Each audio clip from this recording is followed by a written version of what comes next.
Jelajahi cara baru mendapatkan informasi. Download Metro TV Extend sekarang.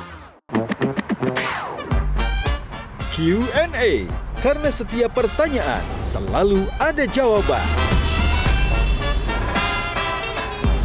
Dipandu oleh Yohana Margareta.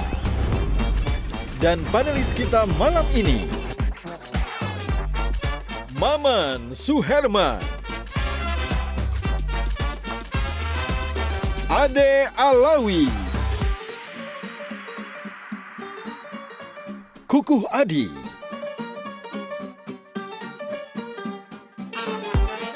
Wangi Caniago,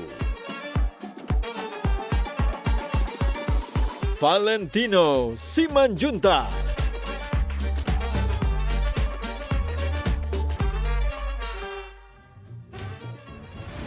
Saya menjadi caleg di 2 kali dan saya tahu berapa besar uang yang saya keluarkan. Pertanyaan begini, setelah Pak Anies tidak lagi di PKS, kok trennya elektabilitas PKS naik?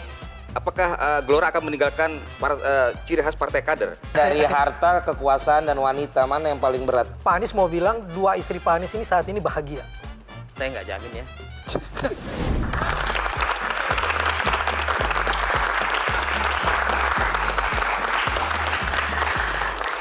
Apa kabar semuanya? Jumpa lagi bersama saya Yohana Margareta dalam Q&A. Karena setiap pertanyaan selalu ada jawaban.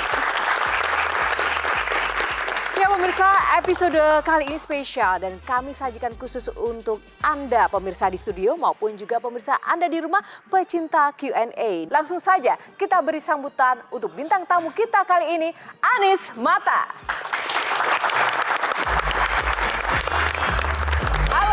Apa kabar Mas Anies? Terima kasih sudah datang di Q&A. Apa kabarnya? Sehat. Sehat. Ini katanya partai baru tapi rasa lama. Bener nggak sih? Ada. Ada. Apa nih yang masih membekas dan yang belum bisa bikin move on? Itu karena saya harus memulai sesuatu yang baru di umur yang berbeda. Sesuatu yang baru di umur yang berbeda. Iya. Nah apanya? Apanya nih yang bikin membekas? Oh, geloranya. Oke, kita akan lihat segelora apa ya Anies Mata. Silakan duduk. Nah, bintang tamu kita adalah Anies Mata, sosok politisi senior yang tentu saja sudah kita tahu, tapi kita akan uji nyali dan kulik-kulik tentang kiprah dan juga hal-hal yang mungkin tidak pernah kita ketahui selama ini tentang Anies Mata. Namun akan ada aturannya. Mas Anies, ada 9 box yang harus Anda pilih. Nanti di dalamnya ada topik-topik yang akan kita ulas dengan pertanyaan dari para panelis dan juga dari saya. Siap? Siap. Oke, langsung saja. Kita akan mulai box pertama. Pilih nomor berapa? Nomor 7. Nomor 7. Kita buka di balik nomor 7. Menolak lupa. Semangat dulu. Nah, pertanyaannya adalah, memang ada apa dengan yang lama? Kenapa harus ada yang baru? Kalau kita punya anak 5 dalam satu keluarga, rumah 200 meter. Waktu anak itu masih kecil, kita nggak ada problem dengan space. Waktu anaknya membesar, rumahnya tidak berubah, kita pasti punya problem dalam space, ruang ya. Karena setiap anak punya perlu kamar sendiri dan orang di rumah itu sudah tidak akan cukup. Jadi persoalan kita space tidak dalam pengertian fisik, tapi space dalam pengertian pikiran. Artinya kalau Anies Mata tetap di PKS, susah orang jadi sekjen di PKS. Karena Anies Mata terus kan selama 15 tahun. Kapan nih diganti? Kalau gitu ngomong kan? tuh jangan terlalu bener gitu. Benar, demikian. Kalau Mas Panggi setuju nggak sih? Ternyata ya karena space-nya kurang. Ya harus bikin metamorfosanya oke lah ya bahwa memang rumah itu nggak mungkin karena memang udah tumbuh anak-anak tadi oke. Tapi kan begini, kalau saya baca caleg-calegnya hari ini, komposisi calegnya, ini mungkin nggak lolos ambang batas. Nah kalau nggak lolos ambang batas, apakah Pak Anies akan balik lagi ke PKS? Silakan dijawab. Ini menarik Saya sekali. sendiri nggak jawab. Jadi saya lebih suka begini, Mbak. Oke, silakan. Jadi saya suka membuat perumpamaan lagi ya. Jadi kalau kita ada di kampung, di keluarga seperti yang saya sebutkan tadi, seperti itu. Harus ada orang yang pergi merantau. Kalau orang pergi merantau ke kota, Anda punya 2 pilihan. Gagal atau sukses. Tapi kalau Anda tetap ada di kampung, Anda punya hanya satu pilihan, yaitu tidak bertumbuh. Saya suka bilang pilihan ini adalah tumbuh atau lumpuh. Saya memilih tumbuh. Berarti kalau asosiasinya adalah kampung, berarti bisa pulang kampung juga dong? Bisa. Tapi Ada itu tidak kemungkinan ada itu ya? dalam pilihan saya. Tapi jadi kalau Anda tanya saya, apakah nanti bisa melewati threshold? Saya bisa bilang begini, saya belum pernah punya pengalaman gagal dalam politik. Kalau belum pernah punya pengalaman gagal, ini challenge bagus ya Mbak Yohana ya. Nah, kekuatan caleg itu tulang punggungnya, backbone-nya itu adalah caleg DPR RI-nya. Nah, setelah saya breakdown, itu nama-nama by name by address-nya caleg-caleg DPR RI Gelora, kok rasa-rasanya saya jadi pesimis lagi. Karena hasil survei kan sudah dilakukan terus bahwa Gelora hanya 0,0 sekian. Oke, kalau itu dari Bang Panggi. Kalau Mas Adi setuju dengan apa yang disampaikan Bang Panggi, analisis dari Bang Panggi tadi? Kalau saya melihat dari Pak Anies ini memang selalu secara jejak politik memang luar biasa ya, mentereng ya. Tetapi saya pesimis bahwa Gelora ini akan diterima oleh pasar ya. Karena saya melihat bahwa Partai Gelora ini apa ya, jenis kelamin ini nggak jelas. Mau partai Islam tapi menegaskan sebagai partai nasional religius. Tetapi kalau kita lihat dari partai nasional religius ini juga sudah banyak juga partai-partai yang sejenis. Mau ngambil pasar PKS juga yang dikibarkan bukan Islamnya, ini gimana? Sebenarnya di Indonesia ini tidak pernah jelas sebenarnya yang kita sebut partai kiri itu apa. Liberal, sosialis, atau apa gitu. Karena nggak ada partai di negeri ini yang berani menyatakan diri liberal, apalagi sekuler. Kenapa? Karena voters kita ini sebenarnya tidak terlalu mengetahui apa yang mereka inginkan. Jadi apapun yang Anda sodorkan, kalau menarik, sangat mungkin mereka memilih Anda. Nah, apa yang menarik dari konsep Anda? Itu sebabnya swing voter di Indonesia itu selalu besar. Sampai sekarang menurut saya, seperti yang survei yang kita buat, itu masih 50-an% dari swing voters itu. Kalau mengandalkan swing voters berarti Partai Gelora ini akan meninggalkan ciri khas partai PKS yang notabene partai kader. Apakah Gelora akan meninggalkan ciri khas partai kader? Anda mau meninggalkan itu? Tidak juga. Karena intinya partai itu ya kader.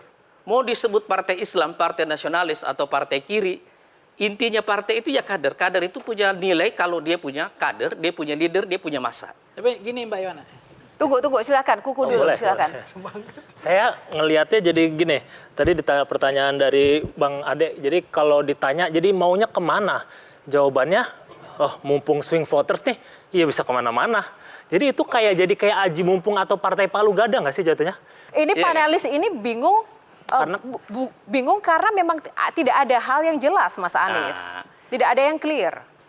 Pemilu 2024 nanti itu akan berbeda dengan semua pemilu sebelumnya. Perbedaannya di mana? Momentum geopolitiknya. Bersamaan dengan tahun 2024 nanti, itu akan ada pemilu di Taiwan.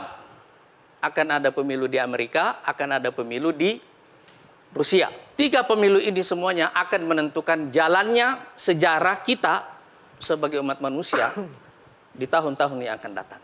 Kenapa? Karena kita sedang hidup di tengah konflik geopolitik yang sangat kacau. Dan ini membutuhkan satu pemikiran baru tentang bagaimana kita menavigasi Indonesia di tengah kekacauan geopolitik ini. Valen, silakan. Saya nggak tahu nih Pak Anies Mata suka bola apa enggak, tapi Messi sama Ronaldo aja, Pak, udah mulai nggak dipakai, dia milih pindah klub.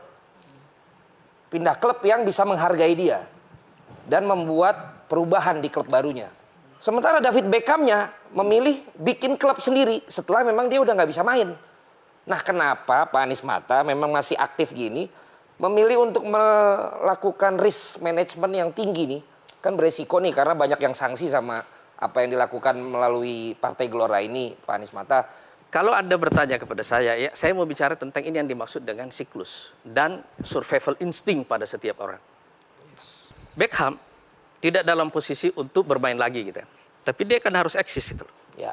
Dia punya reputasi besar sebagai pemain bola. Jadi reputasi ini yang dia jual waktu dia bikin klub. Ya. Iya kan? Jadi itu berangkat dari mana? Survival instinct. Tapi orang seperti Ronaldo, orang seperti Messi, ini bintang. Modalnya dia di mana gitu. Modalnya dia di bintangnya itu dan masih ada sedikit sisa umur gitu. Mungkin 5 tahun yang akan datang dia tidak akan punya pilihan yang sama seperti sekarang. Nah, kalau Iya Anda kan? mirip yang mana? Saya seperti Beckham tadi. Survival instinct. Baik, kita akan ke next box. Masih banyak topik-topik yang panas. Tahan dulu panelis dan juga bintang tamu. Langsung, nomor berapa? Ini kan 9. 9 kita buka di balik 9. Pokoknya yang ganjil semua ya. Play or pass? Apa saja. Tidak berani ternyata menghadapi tantangan.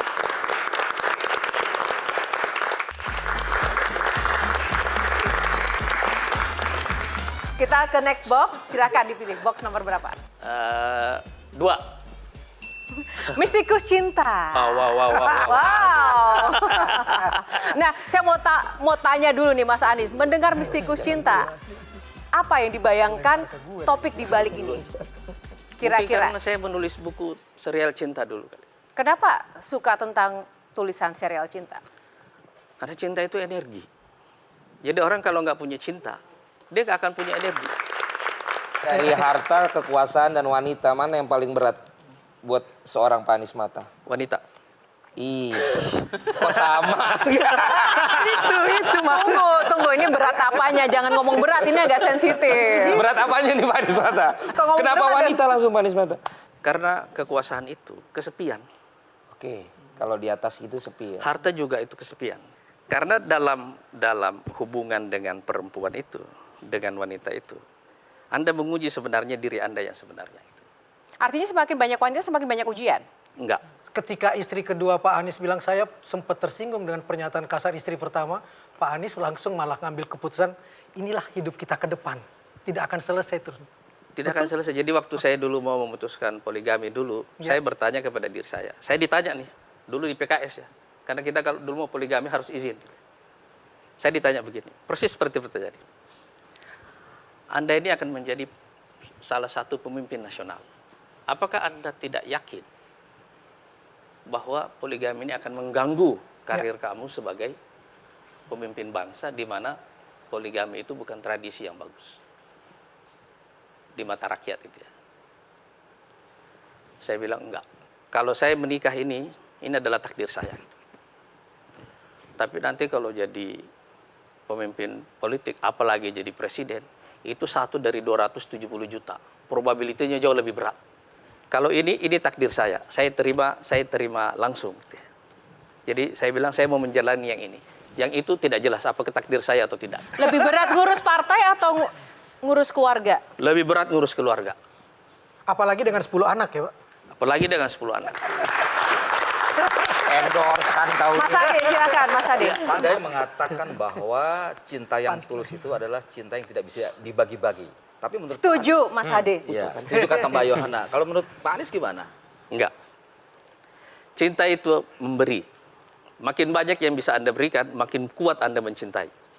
Dalam konteks sesama manusia atau wanita? Dalam konteks apapun. Karena itu, mencintai itu adalah pekerjaan orang dewasa yang sudah matang. Karena mencintai itu artinya memberi. Kalau Anda tidak punya sesuatu yang bisa Anda berikan, Anda tidak akan bisa mencintai. Kebanyakan orang waktu mau mencintai seseorang, dia berpikir, apakah orang ini bagus bagi saya? Dia tidak bertanya, apa yang bisa saya berikan kepada orang ini untuk membuatnya lebih baik? Kalau alasan Pak Anies selain tadi motifnya adalah memberikan kebahagiaan kepada siapapun, berarti dalilnya bukan karena alasan-alasan ekonomi yang itu memang dicontohkan oleh Nabi Muhammad. Waduh, ini personal banget ini pertanyaannya nih ya. Tapi saya suka ini Karena pertanyaan. setiap pertanyaan selalu ada jawaban. Silahkan dijawab. Nih deep. Jadi saya mau jelaskan cara saya mengambil keputusan. Saya menikah yang kedua dulu. Sebenarnya tidak sengaja. Saya ada konferensi di Istanbul terus ke Turki. Hungaria. Terus bertemu secara kebetulan aja seperti itu. Terus dialog karena dia non-muslim. Waktu hubungan itu berkembang, kita saling jatuh cinta. Saya mulai melakukan salat istikharah. Jadi hubungan ini bukan hubungan yang gampang. Satu orang akan pindah agama. Yang kedua antar etnis. Ya kan? Yang ketiga dia akan masuk ke lingkungan hidup saya yang sangat rumit, sangat kompleks itu. Jadi saya bilang, cinta ada. Tapi keputusan kita serahkan kepada Allah. Jadi saya salat istikharah, saya bilang sama dia, kamu juga salat istikharah. Tapi waktu itu dia belum masuk Islam. Jadi saya nggak bisa bilang ke dia, gimana caranya kamu salat istikharah gitu. Ya kan? Jadi kita dialog aja seterusnya. Tidak ada, karena kita tidak ada. Saya tidak dalam posisi rush begitu ya, tergesa-gesa, tidak kebelet. Dia juga begitu, umurnya masih muda. Waktu itu 25 ya.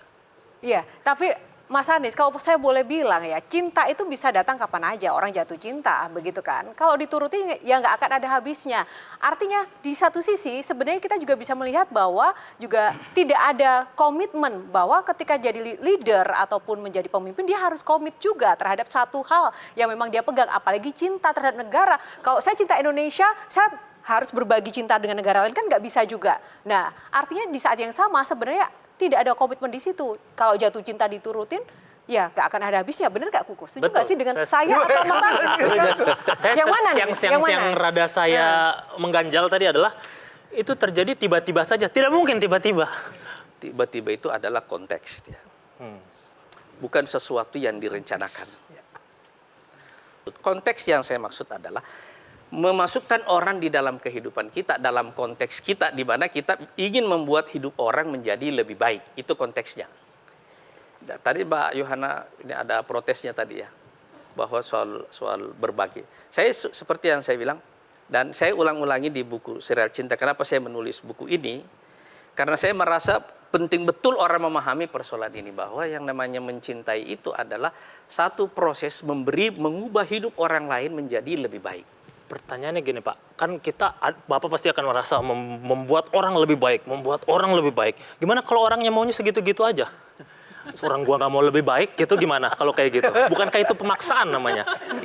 Misalnya ada seorang wanita, dia bilang dia mau rambutnya segini aja, dengan saya kamu akan lebih gondrong. Kalau dia mau segitu aja gimana gitu? Itu cinta, makin gondrong makin cinta, gitu gimana Pak? Gitu. Itu jadi apakah bukan kayak superhero syndrome? Saya akan membuatmu lebih baik lagi, ayo. Saya setuju, superhero syndrome.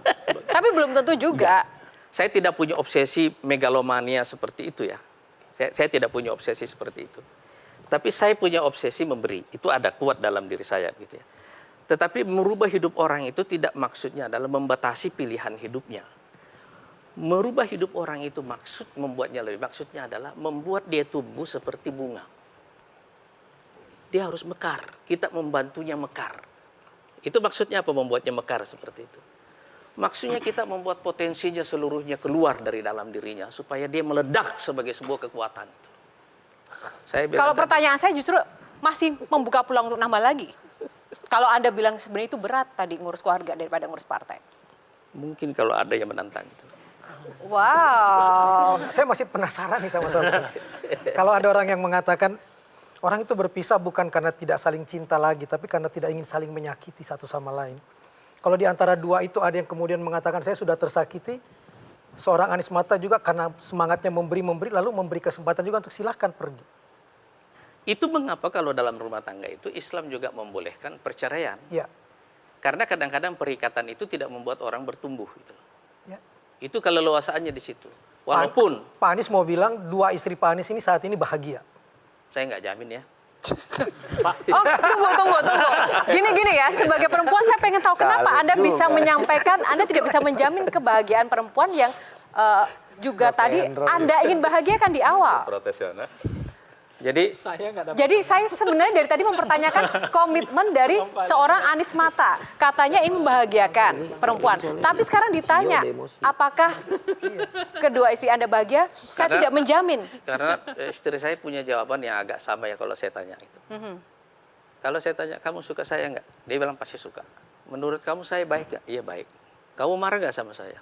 Atau apa yang jelek dari saya? Dia bilang, kamu lebih bagus sebagai suami, bukan sebagai bapak. Gitu. Oke, artinya begini, kalau saya nanya ke istri Pak Anies baik nggak? Oh, salahnya banyak, sebanyak bintang di langit. Kok tetap bertahan karena sekali tersenyum Pak Anies seperti matahari yang menutupi bintang-bintang itu. Waduh. Kang Mama.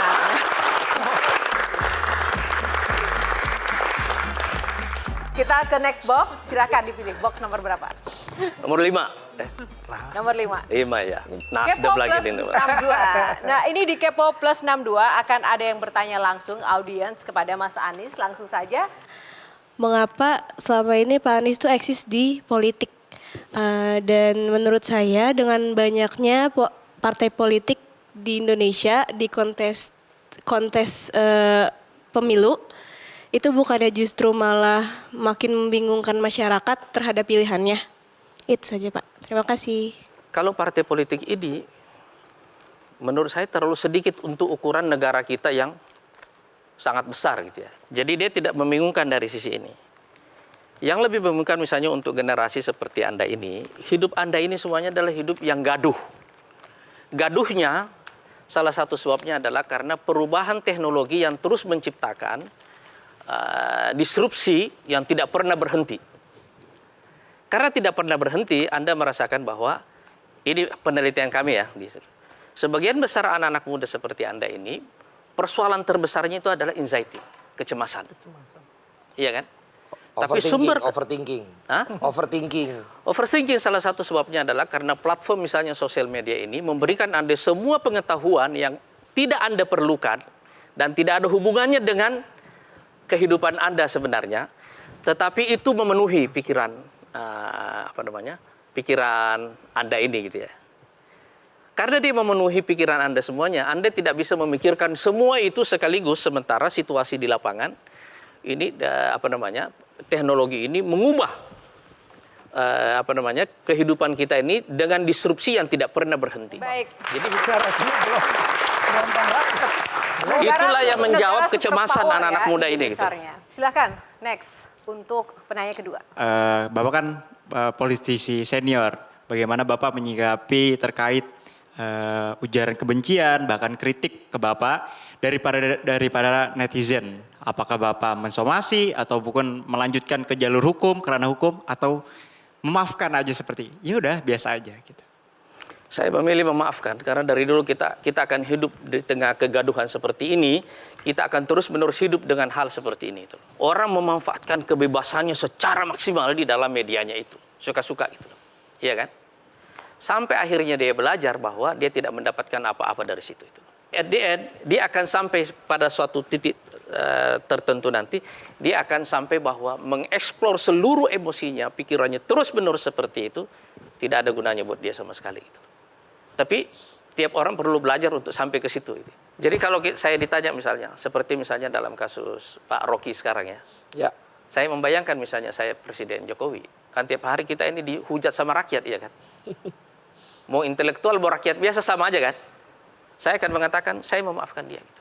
Kalau saya dalam posisi itu ya, silakan dikritik, gak ada masalah yang seperti itu, mau dihujat dan seterusnya. Karena kadang-kadang melepas kemarahan seperti itu penting juga buat mereka kan. Mungkin itu healing. Gitu kan. Oke. Kita akan masuk ke box selanjutnya. Box nomor berapa? Nomor 1. Box nomor 1. Kita buka. 2024. Wow. Nah, ini baru saatnya kita mau bicara soal 2024. Saatnya Langsung panggil. saja. Saatnya saya break dulu ya. Panggungnya, Saya silakan. break dulu nih. Pak Anies mengambil jalan mendirikan partai. Tapi pertanyaan begini, setelah Pak Anies tidak lagi di PKS, kok trennya elektabilitas PKS naik? Ini ada nggak kasus pemain bola kayak begitu? Setelah klubnya itu ditinggalkan, justru klubnya makin baik.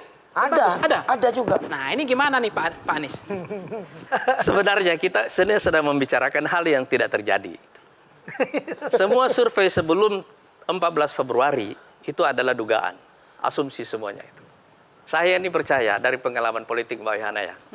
Semakin dalam kita dalam politik, semakin saya percaya bahwa ruang yang kita tidak tahu lebih besar daripada yang kita tahu. Konkretnya, contohnya seperti apa sih Mas Anies? Jadi waktu saya membaca survei seperti yang dibuat oleh Mas Pangi ini, yang saya baca bukan angka itu. Yang saya baca itu adalah apa yang tidak dipikirkan oleh Mas Pangi, tidak dipikirkan oleh audiens yang membaca survei itu. Yang saya baca apa aja? Dari mana saya bisa bikin kejutan dari angka-angka itu? Itu yang saya baca. Dan itu terbukti ketika banyak orang pindah dapil kalah, seorang Anies Mata dari dapil 1 Sulsel pindah ke Jakarta malah tetap menang. Saya menang di dua-duanya, saya di Jakarta dulu, habis itu ke Sulsel. Biasanya kan orang pindah dapil kalah. Yes, ya. Tapi pertanyaannya sederhana, challenge ke Pak Anies. Apakah sulit atau tidak memilih mencarikan caleg DPR RI yang berkualitas itu, yang pasti jadi kursinya? Sebenarnya kalau sekedar caleg, mencari caleg yang berkualitas seperti itu, tidak terlalu sulit untuk mencarinya. Tapi faktanya hari ini saya baca calegnya itu nggak ada yang mungkin jadi banyak. Itu Belum ada Messi-nya ya, Beckhamnya belum ketemu Messi-nya nggak Messi. ada, Mbappe apalagi. Saya setuju dengan analisanya ini ya. Tapi itu persis yang kita lakukan. Kenapa kita melakukan itu?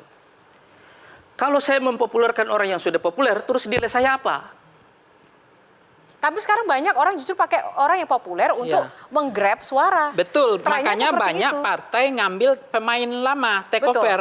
Dia pindah-pindah partai saja. Inilah yang saya bilang cara berpikirnya yang berbeda. Saya mendirikan partai politik ini untuk membuat orang yang tidak berdaya, tidak populer menjadi berdaya dan menjadi populer. Oke, Mas Ade silakan. Pak Anies, untuk menciptakan orang yang katakanlah nothing ya, dia bukan tokoh yang populer, tapi kemudian diberdayakan, dipopulerkan, kan butuh logistik Pak Anies. Sejauh mana kekuatan logistik dari Partai Gelora ini? Nah, satu sebelum itu, Pak Pari ngomong, kita memang kekurangan logistik, tapi kita tidak lebih hebat, ide pikiran kita lebih besar daripada logistik. Nah, Tapi ide pikiran tidak akan jalan Tapi tanpa Pak ada Pari logistik. mengakui bahwa Gelora kekurangan logistik, udah diakui. Apakah dengan pikiran besar tanpa logistik yang besar, caleg Anda bisa sukses di Senayan di pemilu 2024? Biar jalur berpikirnya clear dulu ya. Kita sengaja memilih, dan ini penting buat saudara semuanya ini. Partai politik ini adalah tangga naik orang yang tidak berdaya untuk menciptakan sirkulasi elit yang bagus. Saya memilih caleg-caleg dari daerah semuanya supaya mereka datang ke Jakarta. Bukan orang Jakarta yang kita kirim ke daerah. Ya. Sebab saya tidak punya nilai tambah sama sekali sebagai partai politik kalau saya melakukan itu. Saya ingin orang-orang di daerah ini terpilih, datang ke Jakarta, dan duduk di parlemen. Karena saya menganggap bahwa parlemen ini adalah otak kolektif, akal kolektif bangsa Indonesia. Kalau akal kolektifnya diisi oleh orang-orang Jakarta, bukan dari orang daerah, dia tidak merepresentasikan bangsa kita keseluruhannya. Nah, sekarang pertanyaannya, dari mana logistiknya orang daerah yang tidak terkenal, mustadafin, saya suka bilang ini partai mustadafin, walaupun cita-citanya besar ya. Dari mana mereka bisa menang? Saya juga punya seabrek pengalaman bahwa logistik tidak pernah menentukan kemenangan akhir. Ya, yang benar. menentukan apa? Tunggu, yang menentukan apa? Kalau logistik tidak pernah menentukan kemenangan akhir, yang menentukan apa? Setiap satu kemenangan ditentukan oleh banyak sekali elemennya. Yang paling menentukan selain logistik? Saya tidak bisa bilang ada satu di antaranya yang paling menentukan. Sekarang saya tanya, Anda ini kan sudah menyaksikan kan? Banyak nggak jenderal yang bikin partai? Panglima-panglima yang bikin partai? Enggak. Hah? Enggak. Banyak kan? Ya, Berapa yang sukses di antaranya, berapa yang gagal? banyak yang gagal. Ya kan? Ada nggak partai yang sekarang punya sangat logistik dan tidak lolos di pemilu yang lalu? Itu sama pertanyaannya gini Pak Anies. Ada yang kepilih habis uang, tapi dia kepilih. Tapi ada juga nggak pakai uang kepilih. Artinya kalau transaksional pragmatis, yang habis uang tapi nggak kepilih juga ada. Tapi yang nggak pakai uang kepilih juga ada. Itu sama aja modelnya kayak begitu kan. Sebab dari dulu saya punya pengalaman, dan ini yang saya katakan, saya mau cerita pengalaman saya nih kan itu. Saya menjadi caleg di 2 kali dan saya tahu berapa besar uang yang saya keluarkan. Pemilu kita di Indonesia ini bukan perang yang membutuhkan infanteri dalam jumlah besar begitu, enggak. Yang kita perlukan sebagai politisi itu adalah sniper. Yes. Nah, Harus ada peluru, harus ada. Tapi kalau kita bilang sniper maksudnya itu begini. Tidak ada sumber daya yang sia-sia dan tidak ada pengeluaran yang tidak diperlukan. Jadi sebenarnya yang pengalaman saya adalah tingkat efisiensi maksimum dengan output maksimum. Itu yang saya mau katakan itu. Target threshold kita ya. Tadi saya mau benarkan sedikit angkanya dulu Mas Pangi tadi ini. Kalau threshold itu sekitar 24 kursi ya. Iya. Berapa Anda bayangkan kira-kira harga satu kursi itu? Ada orang yang mengeluarkan 10, ada yang 15, ada yang 20, ada yang kurang dari itu. miliar itu ya? Miliar ya? Oke. Iya kan? Kan beda-beda setiap orang kan? Kita hanya bisa menentukannya itu kalau kita punya presisi dalam membaca pertarungan di setiap dapil itu seperti itu. Karena itu tidak ada satu angka yang sama pada semua dapil. Karena saya dari awal langsung ke dapil ya. Saya bicara dapil seperti itu. Jadi waktu kita menentukan ongkos, ini yang saya katakan itu. Saya punya pengalaman menang berkali-kali dengan ongkos yang sangat minimum. Gitu. Berapa waktu itu Bang Pak Anies? Hah? Habis berapa ongkosnya? Buat pelajaran buat dia yang Buat lagi pelajaran, Pak Anies ya. Ya kalau Saya mau Waktu pas mengatakan menang. saja, Oke. saya bisa menghasilkan ongkos 1 kursi dengan menghasilkan 3 kursi. Waktu saya di DKI ya. Oke. Waktu saya di Makassar, di Sulsel 1 dulu, semua orang bilang, Pak ini dapil neraka. Ya. Saya bilang tidak ada dapil surga. Pada dasarnya semua dapil neraka. Dan itu bukan daerah kelahiran Pak Anies juga kan? Bahkan ada lembaga survei waktu itu yang bilang begini, potong telinga saya kalau Pak Anies masuk. Masuk saya. Cuma saya tidak potong telinganya gitu. Nah. Oke. Ke next box, silahkan nomor berapa? Semakin panas, pemirsa. Kita buka box nomor 6. Dakwah. Kita tahu bahwa seorang Anies Mata itu adalah pendakwah juga ya. Nah, kita mau tahu sejauh mana menjadi seorang pendakwah ini pun juga bisa membawanya sampai menjadi politisi yang senior seperti ini. Mungkin Kuku ingin mencontoh menjadi pendakwah. Kayaknya dakwah ntar dulu deh ya. Entar dulu ya. Biar yang jago-jago aja duluan. Oke, silakan. Jadi kan gini, dulu kan Bapak di partai yang lama stance-nya udah jelas partainya apa. Maksudnya ideologi seperti apa, makanya ketika mencampurkan dakwah di dalam situ cukup relevan. Sementara kan kalau partai yang baru Bapak bilang tadi, ya apa palu gada lah, kita bisa kemana aja karena cair. Karena pemilih-pemilih nanti juga masih swing voters, kita jadi turutin aja mereka. Kita cari arahnya kemana. Nah, jadi sehingga itu kalau masukin dakwah nanti, apakah nanti akan ada taubat massal juga di Gelora ketika ada salah satu kadernya yang korupsi? Saya sebenarnya tidak setuju untuk membuat penyatuan seperti itu. Dalam pengertian partai dakwah, kemudian partai politik, penyatuannya seperti itu, lalu kita mengatakan bahwa ini partai yang kemudian tidak akan pernah bisa jatuh secara moral. Jadi waktu kita mengklaim partai dakwah, lalu kemudian kita jatuh dalam kasus-kasus korupsi seperti itu bukan hanya menodai, menjatuhkan yang bersangkutan, tetapi juga menodai citra besar ini. Sebenarnya yang harus kita kembangkan itu adalah agama sebagai narasi dan agama sebagai moral. Pak Anies sebagai pendakwah bagaimana mencermati fenomena menguatnya puritanisme, yaitu kelompok yang mengklaim sebagai ahlus sunnah dan mereka menawarkan paham keagamaan secara rigid dan tekstual. Sementara di luar kelompok mereka disebut bid'ah. Bagaimana Pak Anies menyikapi itu dan bagaimana mengatasi pembelahan ini? Sekarang semakin kuat. Kita punya dua masalah sekarang. Yang pertama, semua gerakan fundamentalisme ini pada mulanya adalah isu geopolitik. Amerika yang pertama kali menghidupkan isu ini untuk menghadapi Rusia, Uni Soviet di Afghanistan. Dan itu berlanjut dan seterusnya itu. Sampai sekarang. Saya mau tegaskan ini dulu ya. Bahwa isu ini isu. Yang kedua, memang ada perubahan yang sangat besar dalam kehidupan kita disebabkan oleh disrupsi berkesinambungan dari teknologi dan situasi ekonomi, situasi lingkungan yang mengubah kita, yang menciptakan collective anxiety. Jadi ada kecemasan kolektif bagi masyarakat kita sekarang ini akibat ketidakpastian dan orang kembali ke agama secara natural. Makanya saya percaya bahwa cepat atau lambat pertarungan geopolitik ini akan mengembalikan orang kepada agama. Baik. Oke, terima kasih. Box sudah berakhir untuk box kali ini. Kita masuk ke box selanjutnya. Box nomor berapa? 3. Box 3. Di balik box 3 ada play or pass, Mas Anies? Pas. Pas lagi. Pas Oke. lagi. Kita akan lewatkan box play or pass. 8. Box nomor 8. Mahar. Wow. Ngomong-ngomong soal mahar, saya serahkan pertama kepada Valen. Iya, saya paling suka emang ngitung-ngitungin harta orang, Pak.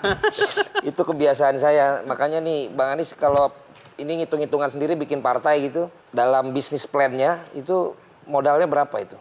Jadi menarik, tapi saya mau berdiri. Oh iya. Kenapa? Ngomong Pertanyaan saya masalah bagus budget berarti. harus berdiri. Pertanyaan saya Mas Anies. bagus. Karena ini Serius, ngomonginnya serius. soal kursi, jadi kursinya harus kosong. Oh iya. Oke, silakan. Saya ini percaya bahwa setiap politisi mesti menjawab satu pertanyaan. Apa yang membuat orang mau membayar? Mau investor, mau shareholder namanya, mau kader, mau struktur, mau pendiri. Kita mesti kembali menjawab motivasi itu. Apa yang membuat orang mau Membayar. membayar? Peluang keuntungannya besar, Hah? benefitnya besar. Bukan. Psikologi orang dulu ya, kita pahami dulu. Percaya. persamaan kepentingan. Bisa karena ideologi, bisa karena pertemuan kepentingan, bisa karena persahabatan.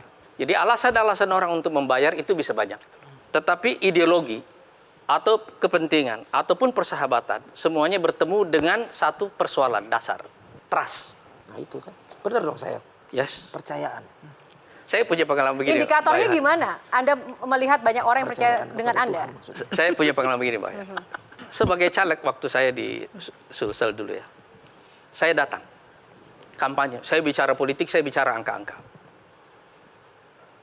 Gak satu pun yang dengar itu ceramah itu. Gak ada yang tanya, kering.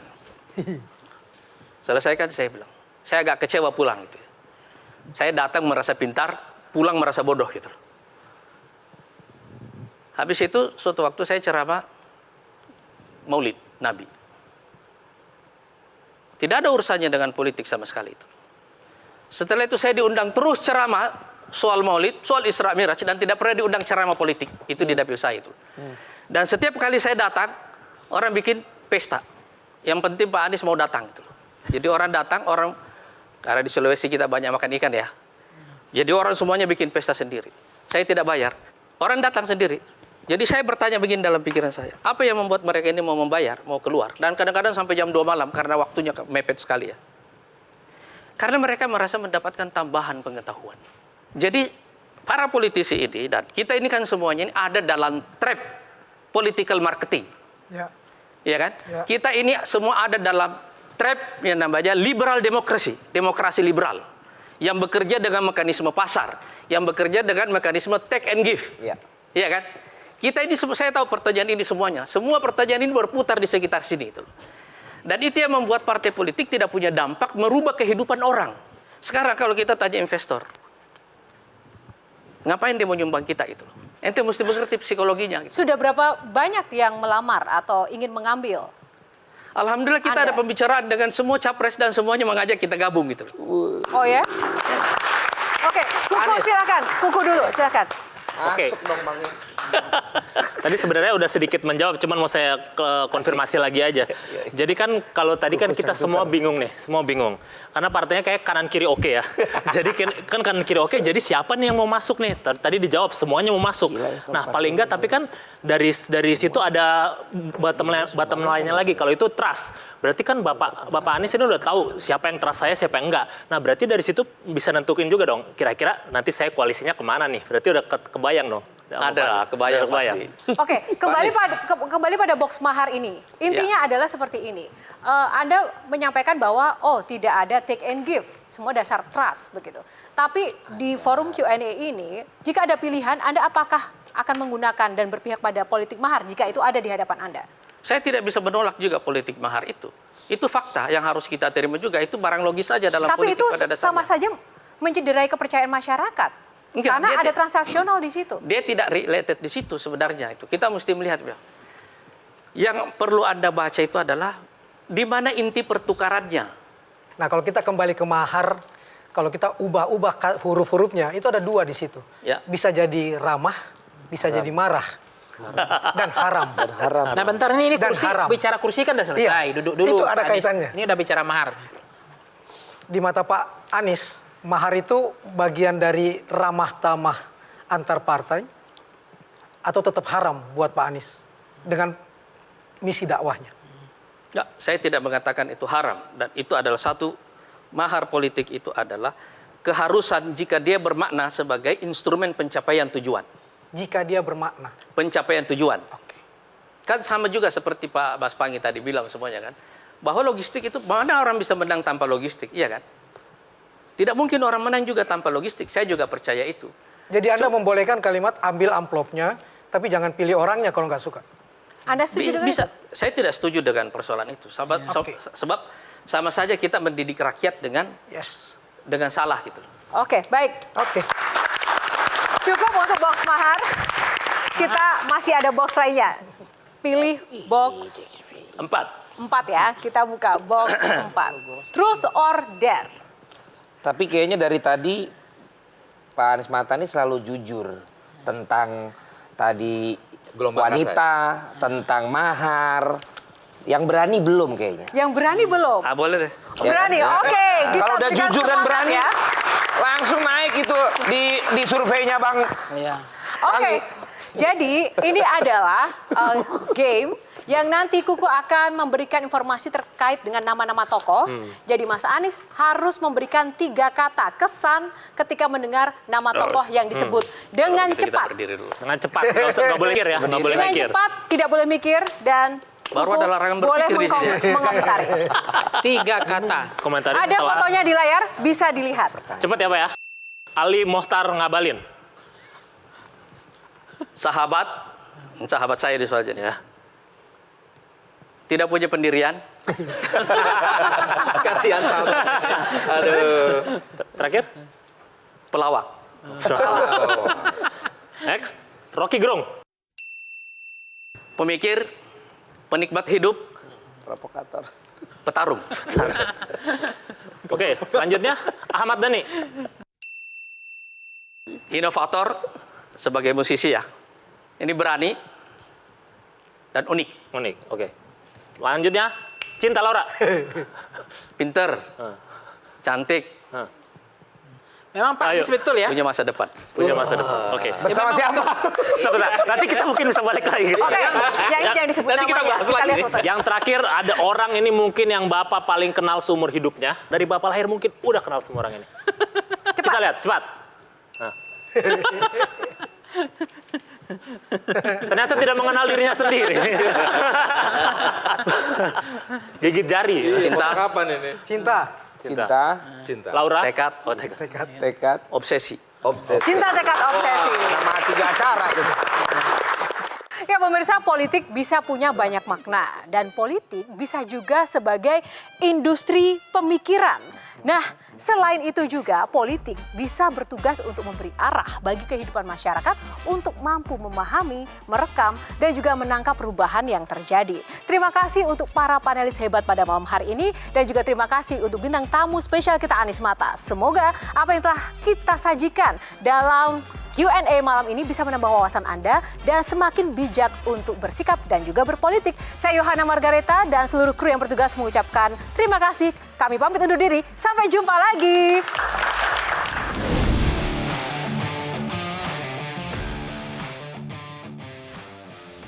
Anies Mata menjunjung tinggi cinta. Masih harus diuji cinta yang dimiliki. Apakah sejati atau hanya main mata? Pada negara, keluarga, pun pada sesama. Semangatnya yang menggelora tak pernah surut walau jalan politiknya terjal dan berkabut. Sadar diragukan dengan partai baru, semakin membuat Anies Mata menggebu untuk maju. Membuktikan langkahnya tak biasa, menunjukkan banyak pihak ingin berkoalisi dengannya. Pat gulipat makan ketupat, kita tunggu hasilnya di 2024.